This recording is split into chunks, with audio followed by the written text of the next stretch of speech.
Coucou les filles, voilà pour une nouvelle vidéo un petit peu spéciale puisque en fait ce matin j'ai demandé quelle vidéo pouvait vous intéresser en fait de voir sur ma chaîne. On m'a proposé des idées un peu cosmétiques tout ça, sauf que avec ma formation qui s'est terminée il n'y a pas très longtemps, tout ce qui est produits cheveux, corps, machin, tout ça, j'ai quasiment rien utilisé, j'ai rien changé à l'habitude. Donc du coup j'avais pas envie de vous faire un truc un peu rébarbatif histoire de faire une vidéo. Et on m'a donné une idée. Parler de ma formation. Pourquoi j'en étais arrivée à cette formation-là, comment c'était passé, si j'étais heureuse dans ce que je faisais maintenant, enfin bref, voilà. Et je me suis dit que c'était plutôt intéressant parce que quand je me suis retrouvée à chercher une formation, j'étais un petit peu paumée. Et donc voilà. Donc pour commencer l'histoire, j'étais dans une entreprise d'auxiliaire de vie à domicile depuis 4 ans. Et en étant revenue dans l'Est lyonnais, j'étais devenue femme de ménage presque. Et c'était très peu glorifiant, surtout que en fait, les gens sont différents, la critique était très facile et c'était franchement déjà pesant pour moi. Donc forcément, quand vous faites un boulot qui ne vous plaît plus, vous y mettez pas forcément de la bonne volonté non plus. Donc le tout l'un dans l'autre, en fait, tout s'est enchevêtré et j'en pouvais plus. Donc du coup, voilà, et mon entreprise allait de moins en moins bien. Ça partait un petit peu en vrille de leur côté et j'ai saisi l'occasion, la chance qu'on me donnait d'être licenciée. Ils voulaient licencier enfin ils étaient obligés de licencier un peu du monde et vu que moi j'étais en temps plein et que je ne faisais même pas mes heures de boulot d'ailleurs puisqu'il n'y avait même pas assez d'heures à faire, ils me payaient à perte et du coup je leur ai dit voilà, licenciez-moi. Et un licenciement économique c'est un peu particulier, vous rentrez dans un CSP, un contrat de sécurisation professionnelle. Et à ce moment-là, vous avez droit à d'autres choses que les chômeurs de base, puisque vous n'êtes pas reconnu comme chômeur en gros aux yeux de Pôle emploi. Voilà. Même si vous êtes au chômage, hein, techniquement parlant, vous ne faites rien. Donc j'ai été licenciée le 13 décembre 2013, donc le jour de ma fête. Wouhou! Et je me suis retrouvée à pas savoir quoi faire. Déjà d'une, après 4 ans de boulot, des vacances un peu compliquées, tout ça depuis quelques années, j'ai pas cherché tout de suite. Parce que CSP dure 12 mois de date à date, c'est-à-dire que même si vous ne pouvez pas le repousser, ça se prolonge pas, c'est 12 mois, point barre. Donc du coup, je touchais l'équivalent de mon salaire net, donc voilà, le truc qui fait que vous pouvez prendre le temps quand même de réfléchir sur ce que vous voulez faire. Et en plus, de toute façon, les démarches ont été très longues puisque mon ancien employeur a fait des démarches assez longues et j'ai attendu quasiment jusqu'à fin janvier, début février, si je dis pas de bêtises, que le CSP se déclenche. Donc voilà, de toute façon, pendant ce temps-là, je ne pouvais rien faire. Une fois que c'est déclenché, en fait, avec le CSP, vous êtes suivi par quelqu'un, soit de Pôle emploi basé sur le CSP, ou par quelqu'un, en fait, un prestataire de Pôle emploi, ce qui était mon cas. Et donc cette personne-là, je la voyais tous les 15 jours. Et je ne l'ai pas vue très longtemps, à vrai dire, puisque ma sœur est infirmière, donc elle travaille dans le médical.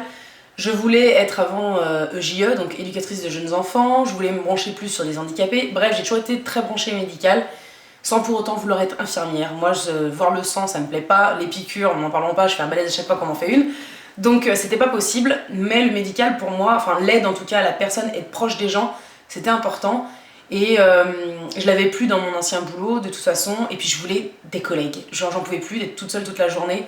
Je voyais mes bénéficiaires, mais je voyais personne, et j'en pouvais plus d'être toute seule dans ma voiture à vadrouiller de partout. Surtout que du coup j'avais aucune reconnaissance. Quand je suis partie, franchement, j'ai eu quelques personnes, mais sur mon ancien secteur, où j'ai des nouvelles, où ça fait plaisir, et voilà, mais sinon sur Lyon même, dans le Lyon Est, rien, franchement rien. Donc du coup, voilà, je voulais vraiment un lien avec les personnes, sans que mon affectif rentre trop en jeu, et un lien avec des collègues, et forcément je voulais rester dans le médical. Donc du coup c'est vrai que le boulot de secrétaire médical, c'est un peu le truc qui vous vient à l'esprit quasiment tout de suite. Je voyais pas autre chose qui me permette d'être un peu moins fatiguée, parce que c'était très fatigant d'être auxiliaire de vie, il faut quand même le dire, c'est un boulot, voilà, je leur décerne mon chapeau, celles qui font vraiment ce métier à cœur, comme je l'ai fait pendant 3 ans, bien 3 ans en tout cas sur 4 ans de carrière. C'est un métier pas facile, avec des horaires pas possibles, vous avez une vie très, très compliquée, donc voilà, mais moi je ne voulais plus, et de toute façon étant très branchée ordinateur, j'avais pas trop peur de ça. Donc du coup avec ma conseillère, c'est là-dessus qu'on s'est basé. J'ai fait une enquête métier. Voilà, je suis allée voir une secrétaire médicale pour lui demander comment ça se passait. Bref voilà, on a rempli un questionnaire. parce que de toute façon j'étais obligée avec mon CSP de montrer quand même que je cherchais quelque chose. Et on a trouvé tout de suite une formation, donc du coup en fait j'ai fait les tests. Je me suis pointée en fait à la formation qui commençait mi-mars. J'ai fait les tests et j'étais prise, hein. J'avais 15 ou 16 je crois de moyenne sur 20. Donc j'étais prise, voilà, si je pouvais rentrer, il n'y avait pas de souci. Mon financement était un petit peu compliqué puisque c'était pas une formation très chère. C'était une formation donc, au pôle formation santé et la formation faisait 2300 €. Très cher pour quelqu'un comme moi qui ne peut pas claquer comme ça, mais pour des organismes, normalement, c'est pas du tout élevé pour une formation. Et donc du coup, une partie a été payée et une semaine, 10 jours avant le début de la formation, Pôle emploi a financé le reste. Donc j'ai su à peu près une semaine avant le début des cours que j'allais rentrer en cours le 17 mars. Donc d'un côté j'étais hyper heureuse, d'un autre côté j'avais hyper peur, parce que reprendre les cours alors que vous avez arrêté à 18 ans, bon je suis pas très vieille, j'ai 25 ans, mais arrêter les cours et reprendre les cours, ça fait peur. Le fait de pas pouvoir, enfin, est-ce qu'on va y arriver finalement? Est-ce que franchement c'est vraiment ça qu'on voulait faire? Bref, j'y suis allée heureuse mais flippée. Le premier jour, voilà, on fait connaissance et dès le premier jour vous êtes rentré dans le bain direct. On sait tout de suite qu'on va avoir donc du coup une revue de presse à faire en groupe avec des personnes que vous connaissez pas. Donc il faut vous trouver un groupe comme ça. Et que vous allez avoir un méchant dossier de santé publique à faire. Donc voilà, c'est compliqué. Ça fait peur tout de suite. On vous demande de choisir un thème dans les premières semaines, voilà, pour lancer le truc. Un dossier de 15 pages avec une expo PowerPoint, enfin bref. Le truc qui m'angoisse en plus déjà, parce que moi l'oral c'est le truc qui m'a toujours fait peur et qui m'a toujours porté préjudice. Non pas que je parle mal, mais voilà, je suis tellement angoissée que de toute façon ça se voit, c'est clair. Donc voilà, même si on dirait pas, parce que je parle à une caméra, mais vous n'êtes pas devant moi, donc voilà. Bref, et donc du coup voilà, la formation a commencé comme ça. Donc la formation c'était au pôle formation santé à Lyon-Vèze. C'était franchement, maintenant que je l'ai fini, un truc génial, que je regrette absolument pas, où j'ai rencontré des gens merveilleux, où j'ai rencontré le métier que je voulais, donc voilà. Donc il faut savoir que dans cette formation, vous avez donc du théorique et de la pratique, heureusement d'ailleurs, avec un stage. Donc pour parler du théorique, on avait des cours d'anatomie. Bah oui, parce que la secrétaire médicale, c'est pas qu'une pauvre fille cachée derrière un ordinateur qui ne comprend rien à ce que vous lui dites. On a quand même pas mal d'anatomie sur tout le fonctionnement, voilà. Le corps humain, je le connais par cœur, ça y est. Enfin non, on rentre pas dans les détails pour des spécialités de médecins, mais on voit quand même le plus gros. Il faut savoir que la formation dure que 5 mois. 5 mois, ça passe à une vitesse pas possible, vous imaginez même pas. Surtout qu'après, c'est entrecoupé avec le stage, donc vous n'avez pas beaucoup non plus d'heures de cours au final. Donc du coup, on avait donc voilà, de l'anatomie. Ensuite, vous avez de l'ST2S, donc c'est sciences techniques, sanitaires et sociales. On avait aussi de la terminologie médicale. Donc tous les mots pas possibles que vous pouvez imaginer, enfin des trucs, tous les préfixes, les suffixes, toutes les racines, tout ça on a tout appris, voilà, hystérectomie, trachéotomie, bon ça on le connaît, on a cryptorchidie, salpingite, enfin tous les mots, mais vous vous dites mais qu'est-ce qu'elle me raconte? Premier cours déjà vous flippez. Et puis finalement, après, à un moment donné, vous commencez à mettre un sens sur tous ces mots. Donc on avait un répertoire moyen qui est assez balèze avec tous les mots, voilà, toutes les racines et tous les préfixes, suffixes pour arriver à tout comprendre. Donc voilà, on avait de la vie pro, hein, forcément, on avait parlé de la vie professionnelle, comment je dis ça, les dossiers patients, donc tous les droits, les lois, la communication au téléphone, oral, de visu quoi je veux dire. Qu'est-ce qu'on avait d'autre? On avait de la bureautique avec, on a vu Word, Excel, PowerPoint vite fait, on a vu quoi? On a vu tout ce qui était publipostage, enfin bref, tout ce qui était mise en page, enfin tout le truc pas possible. On a eu aussi en bureautique de la frappe. Oui madame. Donc c'est-à-dire en fait apprendre à taper avec ses 10 doigts. Le truc que je n'ai jamais su faire. Je tapais très vite, mais pas avec 10 doigts. Donc du coup, en fait, il a fallu que je réapprenne tout, ce qui est très compliqué, je dois l'avouer. On a eu des cours d'anglais, on a eu un cours de compta, qui, soit dit en passant pour moi, ne servait à rien. Donc voilà. Et en gros, c'est ça à peu près. En gros, c'était tout ça les cours. Ça me donne chaud de parler de tout ça. Donc du coup c'était assez intense et assez condensé en termes de cours. Un contrôle continu avec des notes. Donc moi ça pêchait pas trop, ça s'est plutôt bien passé de ce côté-là. On a eu des examens blancs qui valaient quand même le coefficient 2. Donc cela il faisait un peu plus mal. Ça s'est aussi très bien passé. J'étais assez contente de moi. Il y a un petit peu d'égocentrisme, ça fait pas de mal. J'étais assez fière de moi pour ce coup-là. Et donc voilà, ça se passait plutôt pas trop mal pour moi. Et donc voilà. Ensuite, dans les cours aussi intenses, du coup il y a eu ce fameux dossier de santé publique. Alors moi j'avais choisi l'alcool chez les jeunes. Donc je me suis quand même fait un sacré dossier. L'avantage c'est que du coup, vu mon lieu de stage, j'avais pu aussi voir des professionnels qui ont pu m'aider sur l'addiction. Parce qu'il y avait des addictologues là où j'étais en stage, j'en parlerai après. Il y avait aussi voilà, l'oral qui a suivi. Alors j'ai rendu mon dossier un mois avant de passer à l'oral, puisque les dates on m'a tiré au sort. Je suis arrivée à la fin du mois de juin. Fait exprès, j'avais tiré le numéro 9 et ma copine Marilyn, qui est ma coiffeuse, m'a attiré le numéro 10, donc on est passé le même jour l'une après l'autre. Donc voilà. Et bizarrement, moi qui suis toujours une quiche à l'oral, c'est-à-dire quand je tiens mes feuilles, je suis comme ça, je suis rouge comme une pivoine, je trouve pas mes mots, je suis en galère, pas possible. Je sais pas. Là j'y étais et j'ai tout lâché ce que je savais, tout ce que je pouvais dire. Voilà. Et à la fin, pour moi, en fait, tout ce que j'ai dit, ça n'avait aucun sens. J'avais peur d'avoir embrouillé tout le monde. Et j'ai eu 17 finalement pour mon écrit et mon oral. Donc je me dis que finalement, j'ai pas embrouillé grand monde. De toute façon, la prof, c'est la prof qui notait, mais je me dis, je l'ai pas embrouillé non plus. Donc du coup, voilà, comme quoi en fait, on était plusieurs comme ça à baliser énormément pour l'oral. Très peu de personnes adorent l'oral, qu'on soit clair. Mais moi, c'est vraiment, ça me tétanise. Ça me rend malade. C'est un truc pas possible. Et on a été plusieurs comme ça à avoir une révélation à ce que notre oral se passe très bien. Donc tant mieux, c'était plutôt sympa. Donc voilà. Et bref, voilà, c'était le truc qui m'angoissait le plus. Et une semaine après, alors que moi, la semaine de mon oral, du coup, c'est mon oral que j'ai préparé, une semaine après, il y avait les examens finaux. Alors là, il a fallu réviser et tout, et à la fin, je saturais, je pouvais plus apprendre, c'était pas possible. J'ai passé mon oral le lundi, on passait les examens le jeudi. Donc voilà, ça a été un peu compliqué. J'ai revu quand même pas mal de choses. Et le fait est que finalement, les examens se sont bien passés. J'ai pêché devant rien, donc j'espérais quand même que ce soit bien passé. Donc voilà. Et donc fin juin se terminaient les cours. Il n'y avait plus de cours et on finissait par un mois de stage. On avait déjà commencé le stage mi-avril. On avait quelques jours par semaine. On avait, je crois, lundi, mardi de cours et puis mercredi jusqu'à vendredi de stage. Donc c'était tout entrecoupé. Mais à partir de la fin du mois de juin, c'était un mois complet de stage. Donc pour les stages, si vous en aviez un, c'était très bien pour vous. Sinon, c'était en fait la chef de pôle qui finalement avait des contacts et vous trouvait 2-3 trucs. Moi j'avais le choix à aller à l'hôpital de cardio à Lyon. Je crois que j'avais 2 postes potentiels là-bas de stage. Et j'avais, et là ça vous fait rire, la maison d'arrêt de Lyon-Corba, c'est-à-dire secrétaire médicale dans l'enceinte même de la prison. Et c'est ce que j'ai choisi. Voilà.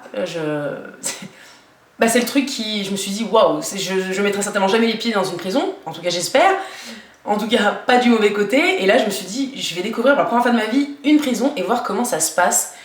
Donc c'est la curiosité, et puis parce que franchement ça me faisait pas peur, ça m'angoissait pas plus que ça. Il y en a plein qui m'ont dit que c'était génial, d'autres carrément à l'opposé qui m'ont dit mais jamais j'aurais voulu ce stage-là, donc comme ça au moins voilà. Et moi je me suis sentie capable. Donc ça a été une expérience de dingue, autant vous dire. Voilà. J'avais 2 tutrices qui faisaient leur boulot à fond, c'était leur métier et donc voilà, c'était intense comme boulot, franchement c'était vraiment intense. C'était forcément pas anodin comme lieu, donc franchement moi voilà, j'en suis ressortie vraiment grandie. J'ai eu des gros moments de doute où je me sentais pas capable parce que voilà, il fallait prendre des notes pendant le stage. Je le faisais pas parce que c'était pas du tout mon habitude, j'ai toujours été une élève qui retenait tout, donc du coup je prenais pas de notes. Finalement, du coup j'étais tellement angoissée à l'idée de faire une connerie que je posais 50 fois la même question. Donc à un moment donné, bon, il a fallu se remettre en question, donc j'ai essayé du mieux que j'ai pu. En tout cas à la fin, j'estimais quand même que bon, j'avais fait quand même un bon boulot, enfin j'espère du moins. Et en tout cas voilà, moi personnellement j'ai vécu cette aventure-là, parce que j'appelle ça une aventure, de façon assez géniale parce que voilà, c'était C'était super important. Et donc à la fin, il y avait un rapport de stage à faire sur la présentation du lieu de stage et une problématique. Donc voilà, ça a été très compliqué pour moi parce que j'avais jamais fait de rapport de stage. Ça a été vraiment le moment en fait que je pensais pas être le plus dur, a été le plus dur. Donc voilà, ça a été fait comme ça, surtout qu'il y avait un laps de temps pour le donner le dossier. On n'avait même pas un mois pour... ouais, on avait un mois pour le faire, puisqu'on n'avait aucune information sur la conception du rapport de stage. Et moi, vu que j'en ai jamais fait, bah, je peux même pas m'avancer. Enfin, j'aurais pu essayer, mais franchement, vu le condensé des cours, c'était compliqué. Bref, voilà. Tout ça pour dire que du coup, en fait, ben, le stage s'est terminé le 24 juillet. Et le 25 juillet, on avait donc notre rendez-vous final, le bilan, avec les résultats. Moi, personnellement, je savais que j'avais réussi mes formations parce que j'avais pas été appelée pour les rattrapages. Donc soit je m'étais complètement plantée, ce que je pensais pas, soit j'avais mon truc. Donc du coup, voilà, je suis arrivée et j'ai eu la meilleure mention. Donc j'étais hyper contente. C'était la première fois que j'avais une mention et je me suis battue parce que j'ai toujours eu des facilités, donc je m'inquiétais pas trop d'avoir ma formation. Mais voilà, je m'étais mis un challenge, je voulais la meilleure formation. Je voulais ressortir en me disant t'as galéré, t'as repris tes études après. Parce que moi je suis partie de chez moi, j'avais 18 ans, hein, donc autant dire qu'après quand vous avez un appartement, les études, faut pas trop y penser. Enfin c'est compliqué en tout cas, et voilà, je me suis dit t'as arrêté le travail, t'as fait un boulot qui t'a plu, qui à la fin bah, t'as presque dégoûté, et finalement t'es retourné à l'école, bah toi faut... Voilà, je m'étais mis ce challenge là, et j'étais contente à la fin de l'avoir réussi. Et donc ce jour-là, bah voilà, j'étais contente, mes copines avaient eu leur formation aussi, donc on était toutes refaites quoi. Donc voilà, c'était une super expérience. Donc franchement, les formations de secrétaire médicale par correspondance, je me demande comment c'est possible. Parce que avoir un lieu de stage, déjà c'est hyper important, il me semblait pas qu'on en ait avec la correspondance. Et avoir des profs qui connaissent le milieu, qui l'ont été, qui ont été secrétaires médicales, qui le sont encore, parce que c'était franchement... Voilà, elles avaient un autre boulot à côté, elles étaient formatrices, mais elles avaient un autre travail à côté. Donc vous vous ressentez forcément déjà grandi, et d'autre part, être avec un groupe, ça vous aide forcément. Là où vous pêchez, on vous aide, là où les autres pêchent, vous pouvez les aider. Bref, à la fin, on était vraiment un gros groupe et j'étais franchement heureuse. J'ai aussi été déléguée, première fois de ma vie. Moi qui n'ai jamais voulu être déléguée parce que j'étais trop timide, bah, ma timidité fait que je parle beaucoup et du coup tout le monde a cru que j'étais hyper à l'aise, ce qui n'est pas le cas. Mais du coup, bah voilà, j'ai été déléguée. Ma copine Marilyn était ma co-déléguée, donc on était un groupe infernal toutes les deux. Bref, c'était une expérience très enrichissante. J'ai découvert un métier qui me plaisait, quelque chose où j'étais heureuse d'aller pour apprendre. Des gens formidables parce que la plus jeune avait 19 ans, la plus âgée avait 53, 54, donc l'âge de mes parents. Des gens, voilà, on avait toute une histoire différente, un cursus différent. C'était vraiment hyper enrichissant et ça a fait du bien. Pendant 5 mois, ça m'a fait du bien. J'étais concentrée sur quelque chose, avec quelque chose à faire. J'envisageais quelque chose de bien pour moi et du coup ça m'a fait un bien pas possible. Je vais pas me mettre à pleurer quand même, Lucie, calme-toi. Et du coup, moi je vous conseille, voilà, déjà d'une, si vous avez même pas 18 ans, que vous êtes encore chez vous et que votre projet principal c'est de vous casser de chez vos parents à 18 ans parce que vous avez envie de vivre la liberté, c'est ce que j'ai voulu faire. Alors pourtant je m'entendais très bien avec ma famille. Et voilà. Et je suis revenue chez mes parents et j'ai dû recommencer à me battre pour avoir quelque chose de mieux, quelque chose que je voulais. Je vais pas y arriver. Oui, la meuf, complètement tarée. Bref. C'est idiot parce que si vous avez un projet, même si c'est dur, même si c'est pas facile, même si vous avez envie de profiter, d'avoir un appart avec votre copain ou pas, ou j'en sais rien, si vous êtes, enfin, c'est malheureux de se mettre à côté, de se mettre à part parce que voilà, on adore notre, enfin voilà, hein, moi aussi j'étais en couple, j'étais heureuse dans ma vie de couple et pour moi je vivais pas ça de dire voilà, je me mets entre parenthèses pour mon couple, c'était pas ça, c'est juste voilà, je voulais vivre ça comme ça, je l'ai vécu, mais au final je suis revenue en arrière à un moment donné. Donc je pense qu'il faut arriver en fait à pas mettre le couple au-dessus de l'autre, au-dessus de votre vie professionnelle ou quoi. Je suis pas quelqu'un qui s'aboutit dans sa vie professionnelle, pour moi c'est pas ça l'aboutissement d'une vie, mais c'est quand même mine de rien bien plus agréable de se sentir bien dans son travail, heureuse, complète dans son travail, même si il n'y a pas que ça dans la vie.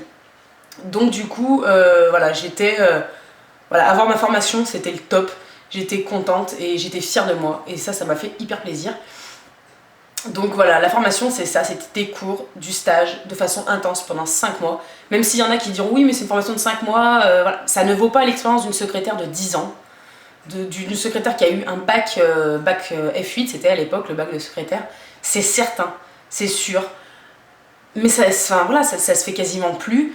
Et puis pour les gens qui, comme moi, ont eu un bac qui avait rien à voir, un bac économique et social, moi j'ai eu, qui ont fait une partie de fac, machin, bref, et qui finalement veulent se reconvertir, ben voilà, heureusement qu'il y a ces formations-là. Donc voilà, et en tout cas, moi j'en garde un très très bon souvenir. Ça peut faire très peur, hein. Je peux vous dire que le jour où je suis arrivée et on m'a montré la masse de travail en 5 mois à faire, je me suis dit, je sais même pas comment je vais y arriver, c'est pas possible. Je vais pas y arriver, c'est impossible. On s'est toutes dit ça, on était plus de 20. Et on a quasiment toutes eu notre diplôme. Donc, ça veut bien dire quelque chose, voilà, ça veut forcément dire quelque chose. Donc, je sais pas si je vous saoule pas un truc de dingue avec tout ça, mais en fait, arrêter les cours, ça m'a manqué. Les gens m'ont manqué, ce que j'y vivais, ça m'a manqué, et j'ai eu peur. J'ai eu peur d'après, je me suis dit, mon Dieu, c'est tellement bien maintenant, voilà, j'ai pas envie que ça s'arrête, moi. Et finalement, bon, bah, ça s'est arrêté, le 25, et c'était quand? C'était, je sais pas, deux jours avant, j'avais été à un entretien. Parce que ma chef de pôle m'a aussi appelé, enfin elle l'appelait, voilà, quand elle avait une proposition d'emploi, elle vous appelait, voilà, vous étiez un peu prioritaire. Donc elle m'a appelé en me proposant un poste, donc j'ai rappelé, j'ai été à mon entretien. Et il m'a dit je vous rappellerai vendredi dans l'après-midi. Donc le même jour où j'ai appris que j'avais eu mon diplôme. Donc on a été fêter ça chez une copine dans sa piscine, j'étais tranquillement en train de barboter, fière de moi. Et le téléphone s'est mis à sonner, je me suis dit oh mon Dieu. J'ai couru le plus vite possible, sans me casser la figure autour de la piscine, c'était plus pratique.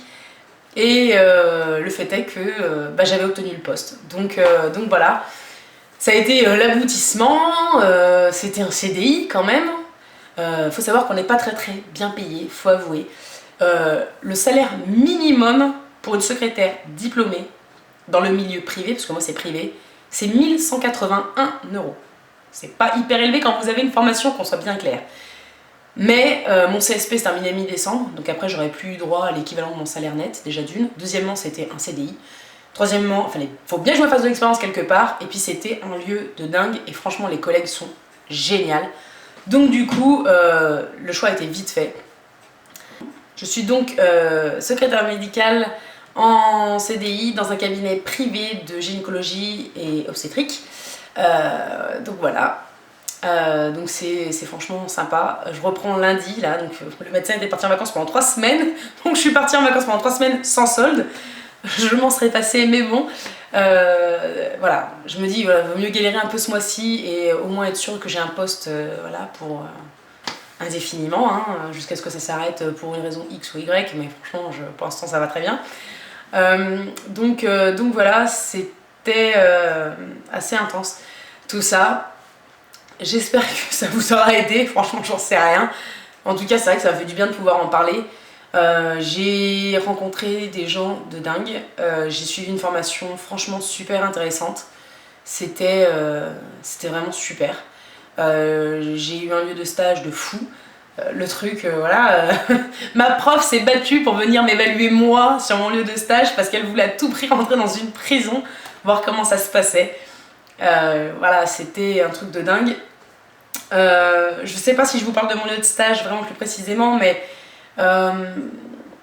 c'était franchement bien parce que du coup on était sur le niveau médical et du coup on gérait les dossiers des patients qui arrivaient, donc les détenus qui arrivaient chez nous. Donc tous les matins on devait monter au quartier arrivant pour passer dans chaque cellule où il y avait des arrivants pour relever leur identité. Donc oui, j'ai vu des détenus, non, vous n'aurez pas de nom. Voilà, c'est comme ça que ça marche. Mais voilà, j'ai vu des détenus et j'ai pas eu peur. Enfin, je me suis jamais sentie dans une insécurité de dingue. Et comme me dit ma tutrice, elle a plus eu peur dans des quartiers chauds de Lyon où elle était à l'hôpital parce que les gens ont peur de rien, eux. Alors qu'en prison, ils sont déjà en prison. Ils y sont. Donc voilà, c'était un truc de dingue. Donc voilà, j'ai fait des dossiers médicaux, j'ai tapé des courriers, j'ai pris des rendez-vous. C'était assez un peu particulier, prendre des rendez-vous en disant que vous êtes la maison d'arrêt de Lyon-Corba, c'est sympa. Donc voilà, c'était franchement hyper enrichissant. Il n'y a rien d'autre à dire. J'ai vu beaucoup de bleus. c'était franchement particulier et hyper enrichissant. Voilà, j'en sors grandi, c'est sûr. Donc voilà, lieu de stage de dingue, des contacts de fou. Voilà, des filles de ma session, Marilyn que je vois tout le temps, c'est inévitable. On s'est trouvés, tous les gens croyaient qu'on se connaissait déjà d'avant la formation alors que pas du tout, je l'avais jamais rencontré, je savais pas du tout qui c'était avant ce jour-là. Et du coup voilà, des liens qui se sont créés avec des personnes, voilà, on était toutes d'horizons différents et finalement on s'est toutes bien trouvées. Donc voilà, j'ai encore des contacts avec aussi 2 autres personnes dont j'ai les numéros. D'autres personnes, malheureusement, on n'a pas leur numéro et puis c'est un peu dommage parce que franchement, on était une belle équipe. Même les profs nous ont dit qu'on avait été une session hyper agréable et donc du coup c'était franchement vraiment sympa. Donc voilà, et c'était une belle page. Donc la formation a duré du 17 mars jusqu'au 25 juillet. Et je suis pas prête de l'oublier, c'est certain. Donc en gros, quand on a commencé, on a eu ce livret là, avec notre nom, notre planning de cours. Enfin, autant vous dire que c'était relativement balèze. Combien on avait d'heures? On avait 309 heures de cours et 315 heures de stage. Donc on a eu ouais, voilà, 44 jours de cours et 45 jours de stage, un truc comme ça. Bref, c'était assez intense. Et mais voilà, je peux que vous recommander si jamais vous aussi vous aimez le médical, mais que, enfin voilà, j'aimais le médical, mais je voulais rester en périphérie. Et du coup, j'ai été voilà, hyper heureuse et en tout cas, franchement, j'ai pas été déçue. Je peux pas vous dire si vous aussi, si jamais ça vous tente et que vous y allez et que vous serez pas déçus. On sait jamais à quoi voilà, on se sent dans une formation sans vraiment connaître le métier. Être secrétaire médicale, c'est pas la nana que vous voyez quand vous arrivez aux urgences. Ça, c'est une secrétaire administrative. La secrétaire médicale, elle est cachée derrière, elle tape des comptes rendus. Quand le médecin il parle tout seul dans une oreillette, c'est à la secrétaire qu'il est en train de parler. Il est en train d'enregistrer un courrier que la secrétaire va devoir vous taper. Bref, voilà, il y a toujours une petite nuance comme ça. Donc voilà. En tout cas, moi, je ne peux que vous conseiller le pôle formation santé. Je sais qu'ils font de l'aide-soignant, je sais qu'ils font du brancardier, ils font plein de trucs un peu différents comme ça. Ça change aussi les sessions. Nous, on a duré que 5 mois, il y en a qui durent 1 an parce qu'en fait, ils sont là en contrat pro ou je sais pas trop quoi. Enfin bref, ça change vraiment. Mais en tout cas, moi, je sais que j'en garde un bon souvenir. Celle qui se plaignait le plus, c'est celle qui faisait pas grand chose au final. Donc, comme toujours, de toute façon, c'est toujours comme ça. Mais en tout cas, moi j'en garde vraiment un très très bon souvenir, quelque chose de très enrichissant, aussi bien du point de vue même de la formation que du cœur de la personne. Enfin bref, c'est un très bon souvenir et je suis bien contente d'avoir fait ça, d'avoir fait quelque chose de ma vie, de m'être écoutée moi là-dessus, parce que là-dessus personne n'a rien eu à me dire. J'ai fait ce que j'avais envie de faire, comme j'avais envie de le faire, et je suis bien contente, c'était ma décision, la mienne, uniquement la mienne, bon, comme beaucoup de décisions que je prends d'ailleurs, mais voilà, j'ai eu peur et je me suis lancée, et ça vaut le coup de se lancer parfois. Moi, mon seul conseil, c'est vous oubliez pas trop vite, même si vous pensez pas vous oublier, faites attention, pensez un peu à vous. Même si, voilà, comme je l'ai dit, le bonheur ne se résume pas forcément que dans notre métier, parce que c'est pas ça la vie, enfin pour moi c'est pas ça la vie en tout cas. C'est quand même important de s'y sentir bien et du coup de faire quelque chose qu'on a choisi nous-mêmes sans être dicté par quelqu'un d'autre ou quoi. Donc voilà. Si j'ai oublié des choses, vous voulez savoir d'autres trucs, ou si je vous ai saoulé, n'hésitez pas à le mettre en commentaire. Mais voilà, on m'a demandé de partager ça avec vous et je le fais vraiment avec grand plaisir.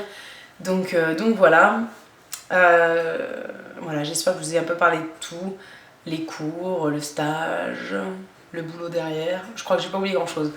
Donc voilà, écoutez, j'espère que ça vous a appris un peu plus. Pour celles qui veulent des détails un peu plus importants sur la formation, qui sont de Lyon ou je ne sais pas, n'hésitez pas à les mettre en commentaire, je vous répondrai si bien évidemment vous m'avez ajouté sur Google+, sinon je pourrais pas vous répondre. Donc voilà, je vous laisse enfin tranquille et je vous dis à bientôt pour une prochaine vidéo.